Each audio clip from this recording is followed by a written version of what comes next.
นี้คือทางเขาบอกคำเซโปนเดอร์นี่เด้อในบรรยากาศของ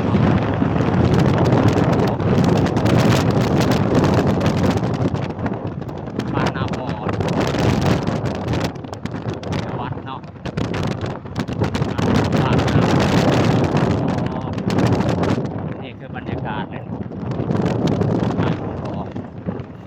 ทางเขา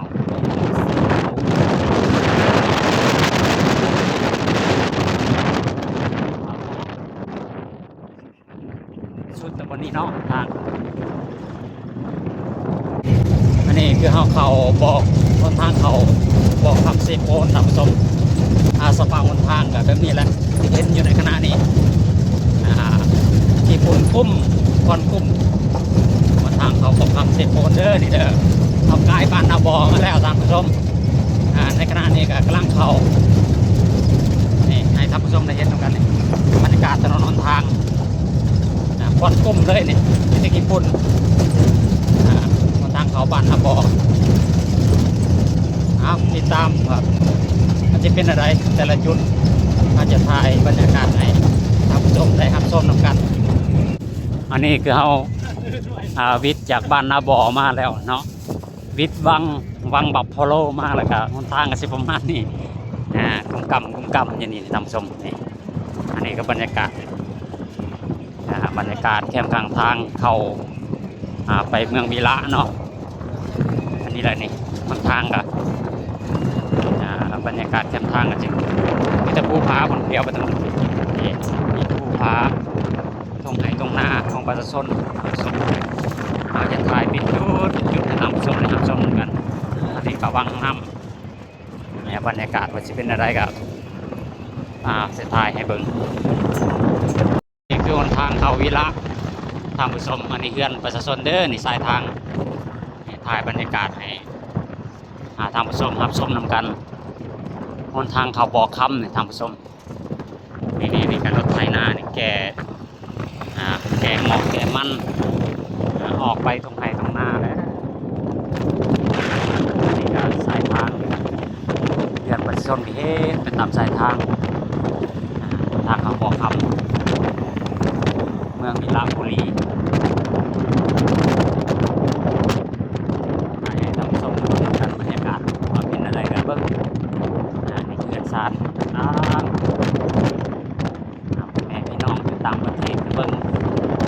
ว่าบรรยากาศบ้านเรือนของประชาชนทางเขาบอกคำเป็นอะไร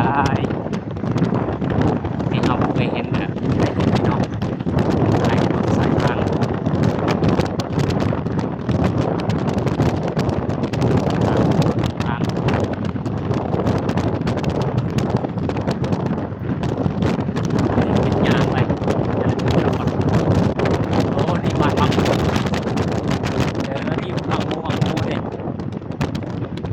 หน่อยปวดร้ายได้บ้านน้องมูลบ้านบาง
โรคนกลุ่มอังนี่เฮือนประชาชนน้ำส้มทางเกินเบิ้งนี่บรรยากาศอ๋อดูเอาตายน้ำส้มเบิ้งน้ำกันนี่คนกลุ่ม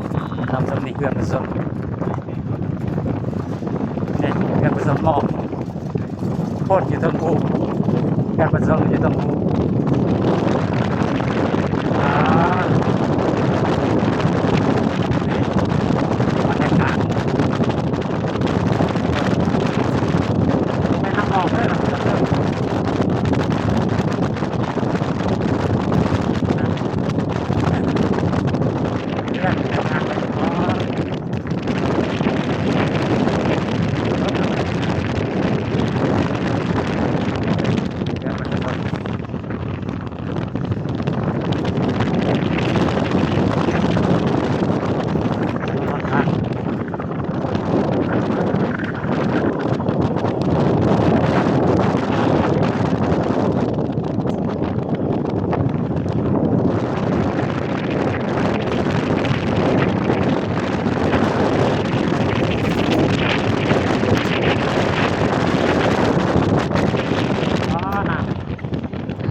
นี่หนทางเขื่อนประชาชนนี่เขื่อนประชาชนแคมทางหนทางขึ้นบ่อค่ำนำส้มนี่คนกุ้มนำส้มนี่นี่คนกุ้มแม่นเมื่อไหร่เขื่อนประชาชนสายทางเอาท้ายไว้ให้เอาเบิ่งนำกันนี่เขื่อนประชาชนสายทางเลยคนกุ้ม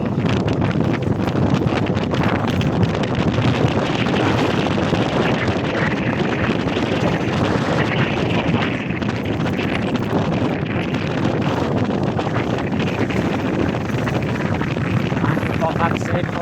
นสั่งแห้งเลยท่านผู้ชมคอนกุ้งสั่งแห้งเลย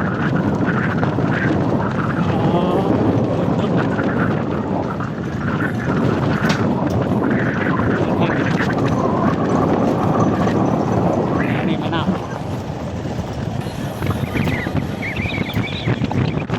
เพื่อนประชาชน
ทางเข้าวิลาบุรีเพื่อสายทาง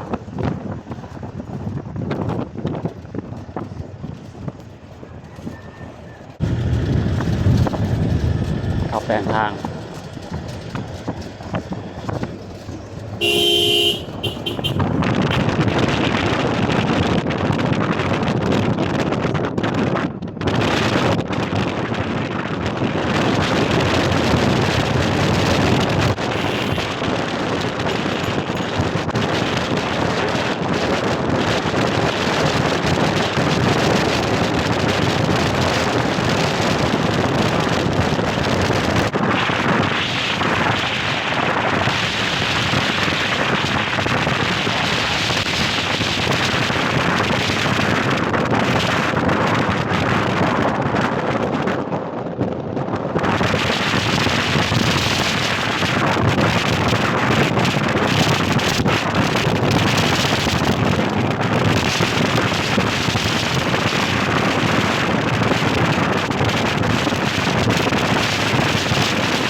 วเป็นลูก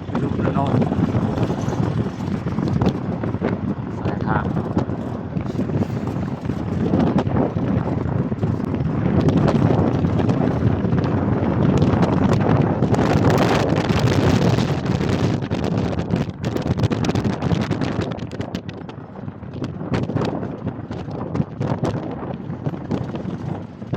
หอยสวิตน้ำมันก็มีอยู่เลย